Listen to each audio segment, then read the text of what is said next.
தளபதி விஜய் அவர்களுடைய நடிப்புல 69வது திரைப்படமாக உருவான படம் தான் ஜனநாயகன். இந்த படம் பாத்தீங்கன்னா தமிழக வெற்றி கழகத்துடைய அறிவிப்பு வந்த பின்பு படம் உருவாக ஆரம்பிச்சது. இதுதான் தன்னுடைய கடைசி படம் அப்படின்னு இந்த படத்துடைய ஆடியோ லான்ச்ல தளபதி விஜய் அவர்களே அதிகாரப்பூர்வமாக அறிவிச்சிட்டாரு. ஆகையால இதுதான் அவருடைய கடைசி படம் அப்படின்றது உறுதியுமே செய்யப்பட்டிருக்கு. ஆனால் அந்த கடைசி திரைப்படத்தையே ரிலீஸ் பண்ண விடாமல் பாஜக அரசு பல சித்து வேலைகளை பார்த்துட்டு இருக்காங்க. தொடர்ச்சியாக சென்சார் பிரச்சனை இருந்து கொண்டே இருந்தது.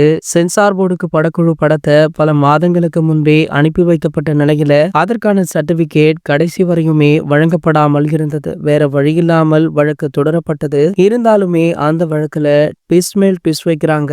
சோ வழக்கு இன்னுமுமே போய்கொண்டுதான் இருக்கு. படம் எப்போது ரிலீஸ் செய்தி அறிவிப்பாங்க, தளபதிய ஸ்கிரீன்ல எப்போது பாக்குறது அப்படின்னு கோடிக்கணக்கான ரசிகர்களுமே மிகவும் ஆவலுடன் காத்துட்டு இருக்காங்க. இந்த நிலையில பாத்தீங்கன்னா தற்போது இந்த திரைப்படம் பிப்ரவரி மாதத்துல ரிலீஸ் ஆக வாய்ப்பு இருக்கா. சோ இதற்கான அறிவிப்பு ப்ரோமோ இன்று அல்லது நாளை வெளியாகலாம் அப்படின்ற தகவல் வைரலா போயிட்டு இருக்கு. சோ இந்த ப்ரோமோவை எதிர்நோக்கி ரசிகர்களுமே ஆவலுடன் காத்துட்டு இருக்காங்க. இது போன்ற செய்திகளை பத்தி நீங்க உடனே தெரிஞ்சுக்க நம்ம சேனலை மறக்காம சப்ஸ்கிரைப் பண்ணிக்கோங்க.